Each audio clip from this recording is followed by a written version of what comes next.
Risotto is a dish that strikes fear into the hearts of many people. I'm going to show you how to make a really simple midweek risotto using some porcini mushrooms and some Swiss browns and cooking it in the oven, which makes it a really convenient dish to make.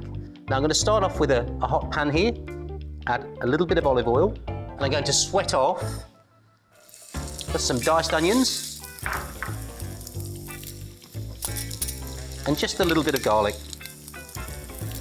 And sweating them off means that you're making them go translucent. We're not looking for too much colour here. We're looking to soften them and just make them go a little bit translucent. Just going to add a little bit more olive oil to that.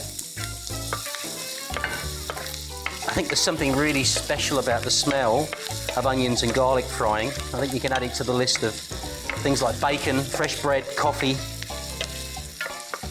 So I can actually feel these with the spoon now. The spoon's starting to feel soft against the onions, so I know that they're almost ready. Then I'm going to add my sliced brown and sliced button.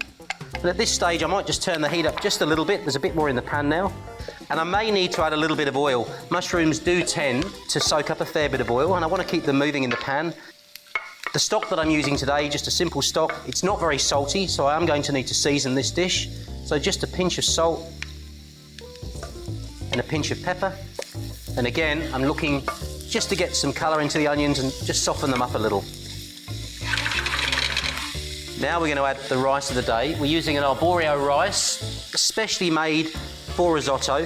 Arborio picks up about 40 times its weight in water, so it has an ability to soak up an enormous amount of flavour and an enormous amount of stock. Part of that soaking up of flavour is to actually crack the husk of the arborio rice. So what we're going to do is put this in the pan and stir it almost dry in the pan, just for a couple of minutes, and you can hear it. It sounds a bit like popcorn.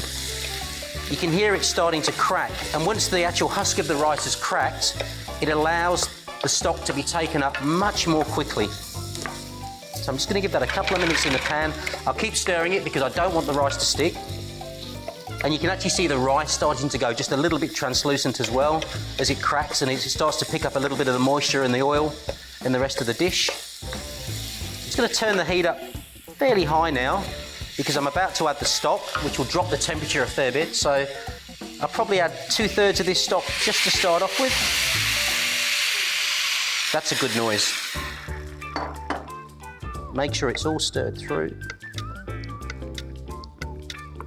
Now we're going to make a cartouche to cover this pan. A cartouche is a paper lid, one of those fabulous French words.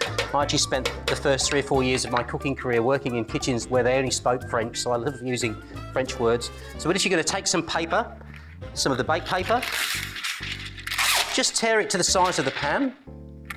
And the idea here is that the paper actually helps to form a seal when I put the lid on the pan, which means that I don't lose any moisture in the oven, so the dish stays nice and moist. Now that dish is now ready to go in the oven, so I'm going to pop it in there for about 25 minutes and then bring it out and add some more ingredients to it.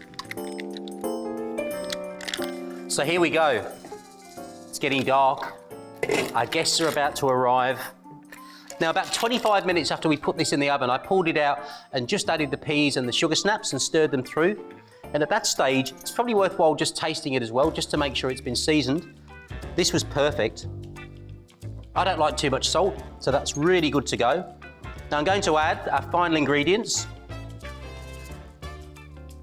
Parmesan, and just stir that through. This smells so good. Butter. And that butter will give this dish a fabulous glaze as well, as the heat of the dish actually melts through. And finally, some chopped parsley.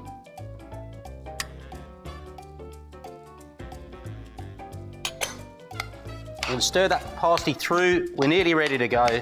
I know everybody's getting hungry now. I'm just going to pop this on our board. And just to finish it off, a really healthy dose of fresh Parmesan over the top. So here we go, a fabulous mushroom, herb and parmesan oven-baked risotto.